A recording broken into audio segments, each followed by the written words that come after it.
Aquarius. What's your general feeling overall?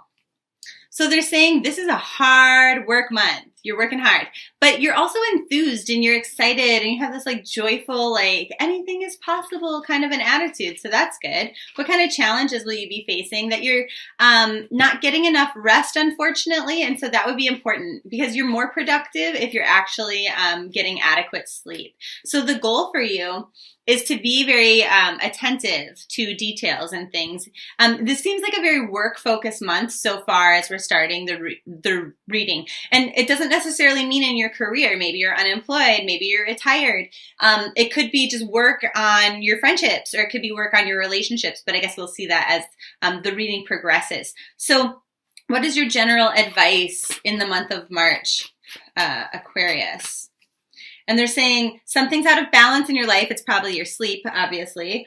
So do whatever you have to in order to correct it. And so it seems to me with these kind of cards here, you have passion and drive and enthusiasm, which is helping you to work really hard to not give up on something right before you start to see success. And you're being very detail oriented, but it is wearing you out a little bit. And so there's a little bit of an imbalance there. Like the enthusiasm is so good, but it's also hurting you in a little bit of a way. Okay. So in regards to your finances, what do I see for you in March?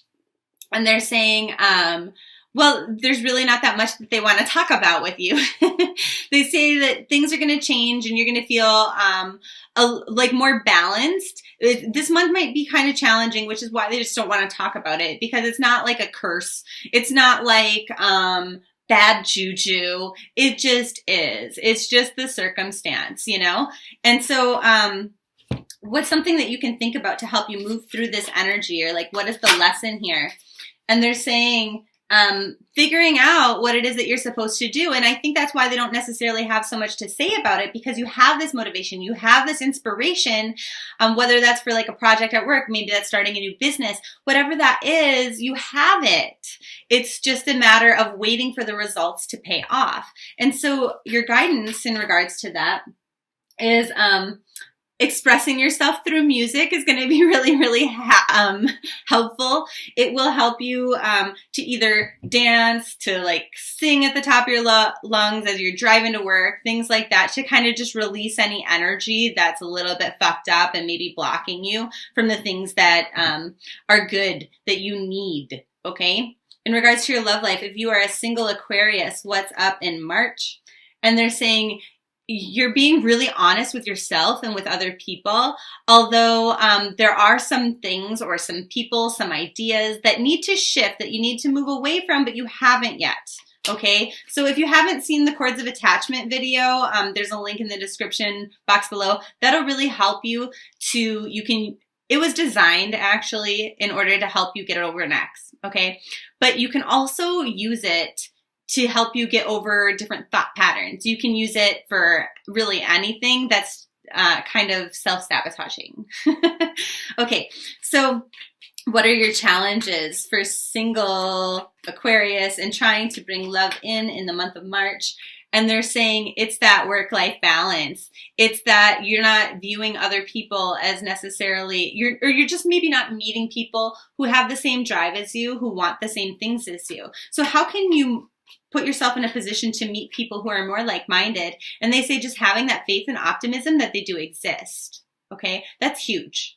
Having that trust, like leaning into trusting the universe, to your spirit guides, to your angels, that that person does exist and they will show up in the right time, in the right moment. They're saying like, since you have your shit so much together, you will welcome somebody in who also is like-minded, who has that. And so it's just a matter of finding it. And as I'm doing this reading, it's 11 a.m.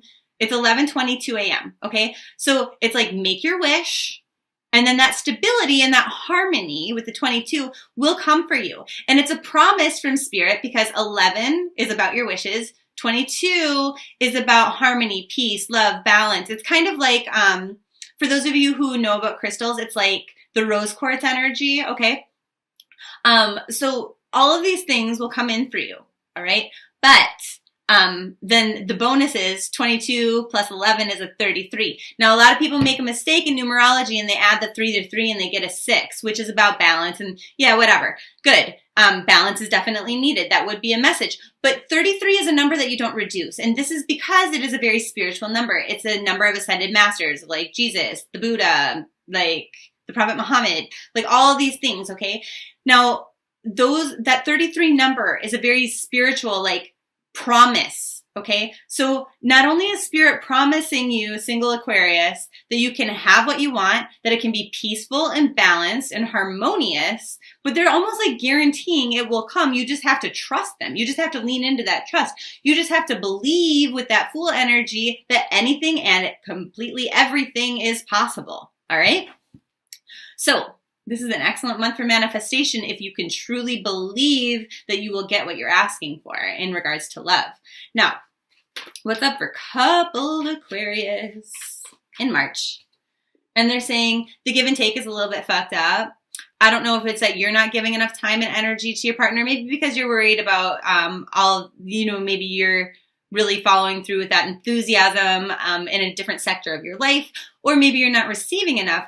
That's the problem with like a general reading as opposed to doing a private one. But what they're saying is paying attention to details is very important in your relationship this month. They're saying like being super honest and communicative is going to be very important for your relationship this month, but especially those details, because what they want you to do is think about the past experiences you had with your partner and praise them for the ones that are positive. Okay. This is going to be one of those months where you have to say, you know what, remember when we blah, blah, blah, and that was the moment that I really fell in love with you. Or, you know how you used to always do this, and like now sometimes you do that still, and it makes me feel really special. Those are the kind of things you need to do. So they're saying you won't be disappointed if you follow this guidance. Now, the challenge in your relationship in the month of March is letting go of fear. I realize that I'm testing my resolve to live in the energy of love. Like, I'm not going to focus on my fears. And I wish, hold on, let me see if I can find it. Because that kind of popped up for me here, and I didn't mention it because it seems so positive, saying you're not going to be disappointed, but there is that fear element, like a little bit of seeking suspicion, like something's creeping in the bushes, right? When we're focused on all these beautiful, positive things from the past, like you're a little bit worried because of the past of something, and they're like, let that go. You really have to let it go and just focus on the positive things in the relationship, because when we give a lot of praise for the things that are working, our partner's more inclined to continue to do those things that are working because they're getting something from doing that as opposed to not feeling appreciated, right? And so they're saying you're being called upon to provide leadership, so trust that you're capable of doing so. So the more that you are taking the lead in your relationship to do this, to really praise the positive, your partner's going to learn from that, and they're going to recognize like, wow, that makes me feel really great. Now I want to give that back to my partner, and you both benefit from it, right? So good for you.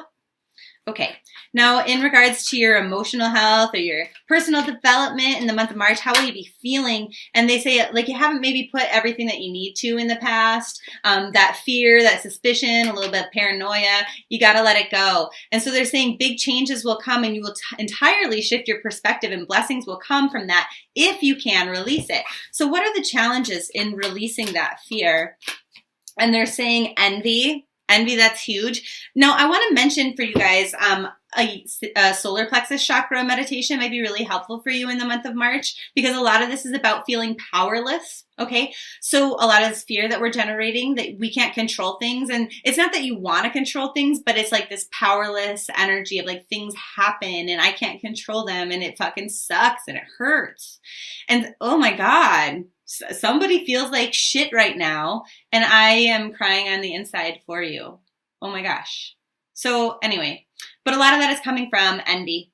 Okay. So when we are trying to manifest good things into our lives, sometimes, like you might be scrolling through your Facebook, right? And remember that we are looking at other people's highlights, like not their real life. They're not posting their shit. And if they are, we're not following them because it makes us feel like shit. It makes us feel negative. Like, ugh, I hate that person. They're so annoying.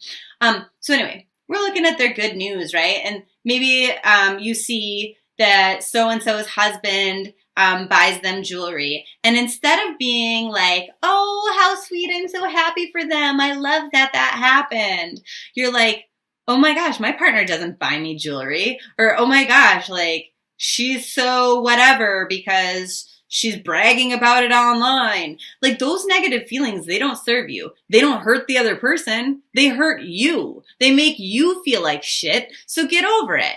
What you need to do is when you see things that maybe you would typically be envious over, you need to feel love for it as if you had it, so you're attracting it. So you're drawing it in. That's the lesson that you're learning in March. They're saying this is a time, this is a very auspicious time for you to attract the things that you want. The ladybug represents good luck, good fortune, abundance. But so if we're carrying that envy energy, we're blocking it. We're not able to receive that. Okay? We're not feeling like we deserve it. And so then you can make or break this month, really is what this is saying. And oh my gosh, I'm getting like goosebumps now. So this is this is really true for at least one of you, where really wonderful things are trying to come into you, but you're almost like throwing things up like, oh, I don't like that. You know, I don't like it when people get gifts. I don't like it when people get sweet things, you know, when people are thoughtful and loving to each other. I don't like that, so I don't want it. That's the message you're sending. That's the vibration you're putting out. And so they're saying, like, naturally, this is a very good time, astrologically or whatever the fuck, vibrationally, to receive abundance.